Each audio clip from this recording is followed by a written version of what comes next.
Salut from St. Mary's College of Maryland, a public liberal arts college about 2 hours south of Washington, D.C. My name is Katie Arnett, and I'm pleased to talk to you today about a case study I recently published in the Canadian Modern Language Review entitled Scaffolding Inclusion in a Grade A Core French Classroom, an Exploratory Case Study. Before I talk to you a little bit today about the research study, I want to give you a little bit more background about myself. I'm beginning my 7th year at St. Mary's College of Maryland in the Department of Educational Studies. I teach graduate and undergraduate courses implicated in education, focusing on issues related to special education, English language learners, and secondary methods of instruction. Prior to beginning this position, I was a high school French teacher in a suburb of Baltimore County, Maryland. My connection to Canada began as a graduate student when I was enrolled at Boise UT for both my master's and doctoral work.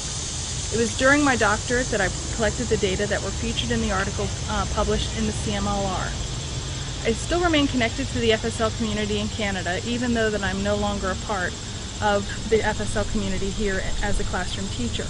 I'm in Canada several times a year presenting at scholarly and professional conferences, and I also collaborate with colleagues in other parts of Canada to work on new research related to FSL education. So hopefully you'll be seeing more of my work in years to come. As I said earlier, I collected the data featured in the study in the CMLR several years ago when I was a doctoral candidate. Sometimes there exists a lag between the publication date of research and the actual data collection, some because of the logistics of getting articles published, but in my case for this particular article is that my work as a classroom teacher kept reintroducing me to ideas that I could use to analyze the data. So in the way that I presented the article in the CMLR is actually different than how I presented the data in my doctoral dissertation because of the experiences I had as a classroom teacher and how they informed my thinking about working with students with diverse learning needs in FSL settings. To recruit participants for my research study, I went through several steps. First, I received the ethical review clearance of the University of Toronto that was required as it was research conducted with humans. Then I contacted a school board in the Ontario area and I asked permission for them to conduct the research study. The research study underwent a second ethical review with them, and upon receiving their clearance, we began the participant recruitment process. The school board contacted principals of intermediate schools in the school board, letting them know that my research study had been approved and that I was seeking participants. The principals were asked to share with their core French teachers my invitation to participate, and should the teachers be interested in the study, they were to contact me directly. So I could not directly work with the school principals or the teachers to recruit for the study. I initially had 3 teachers express interest in the research study, but as the dates approached and even as the study began, my participant pool dropped to 1, which made it a case study. As was the case when I began my research, and even the case now, there actually isn't a lot of data out there about the experience of supporting students with diverse learning needs in FSL contexts. There have been a lot of research studies or empirical philosophical papers that have questioned whether students with diverse learning needs belong in FSL settings, but very few research studies focusing on what is happening in classrooms when there are diverse learning needs present. So with that reality in mind, that influenced the design of my study. I knew I needed to be a bit more descriptive in my methodology so that I could start to capture the phenomena that were happening. You can't really test phenomena and look at the impact of treatments until we understand what phenomena are happening. With that said, I used several tools to help me paint the picture of this particular grade A core French classroom.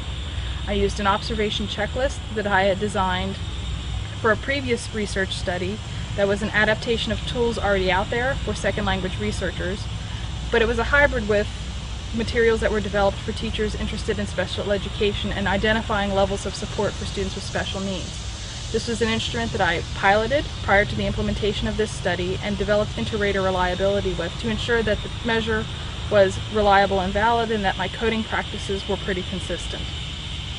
I also used teacher interviews. I interviewed my participant Julie, and that's not her real name, prior to the observation period and after the observation period. My interview prior to the observation period was designed to know a little bit more about her. What were her educational experiences? What did she believe about working in the FSL context? And things that she could tell me about herself that might influence me and might help me better understand her actions in the classroom that I was about to observe. Following the observation period, which lasted a little over 2 months, I talked to her a little bit more, asking her about specific events that happened in the classroom, trying to get her point of view on things that I witnessed when she did a certain kind of activity. I would ask her for additional information. Well, why did you do this? Why do you think it worked? I was working with just one of her grade 8 core French classrooms, and this classroom had 29 students. It was a classroom that had a lot of diversity, in part because it was an area of Canada where there was a lot of newcomer students, so there were many students in the class who spoke English as an additional language, and there were several students who were actively receiving or in the process of being tested for formal special education support. I interviewed 7 of the students in her classroom during the research study, individually and later as a group.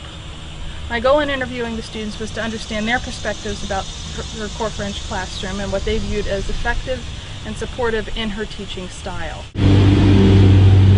To collect the observation data, I sat in an unobtrusive part of Julie's classroom.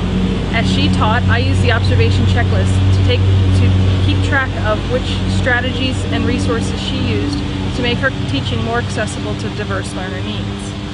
At the end of the observation period and the data collection period in general, I went about analyzing my data. For the observation data, I looked at frequencies to determine how often certain strategies appeared.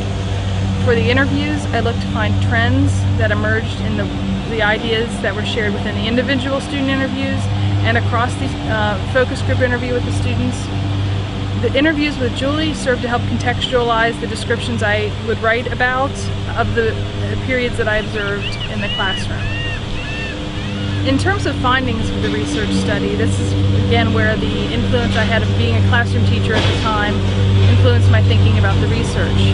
In looking at the data again with fresh eyes, I saw that Julie's approach to inclusive teaching was very proactive. She used what we call generative inclusion, meaning that from the start she planned her teaching so as to accommodate as many needs as possible.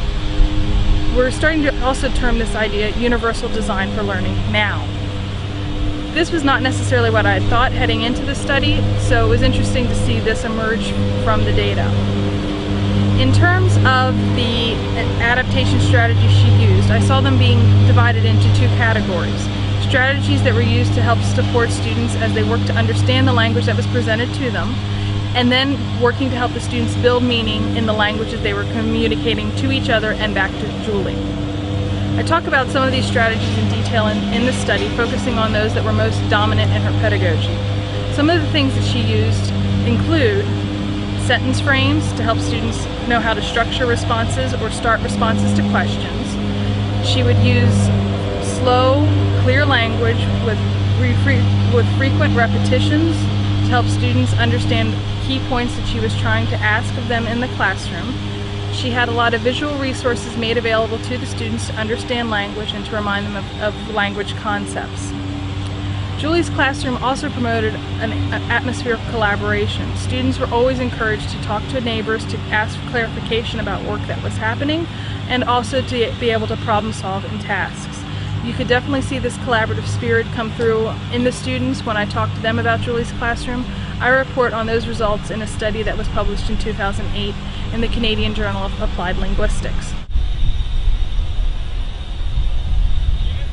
As I was saying earlier, because it was a case study, I can't necessarily generalize the findings to all classroom contexts. However, as you heard me list some of the strategies that Julie used, and maybe that you read about in the article in greater detail, these strategies are known to all of us as FSL teachers. And even now, though I no longer teach FSL, I find myself using many of these strategies when I'm working with my students, even now adult learners who are planning to become teachers. So there is value in thinking about the strategies that were found to be part of the inclusive classroom environment in this particular case study, and thinking about how they may already be apparent in our classroom teaching, or how these strategies could be introduced in ways that could support students. I thank you for the opportunity to talk to you today about my research project, and I look forward to further discussions with you about research in FSL. Thank you.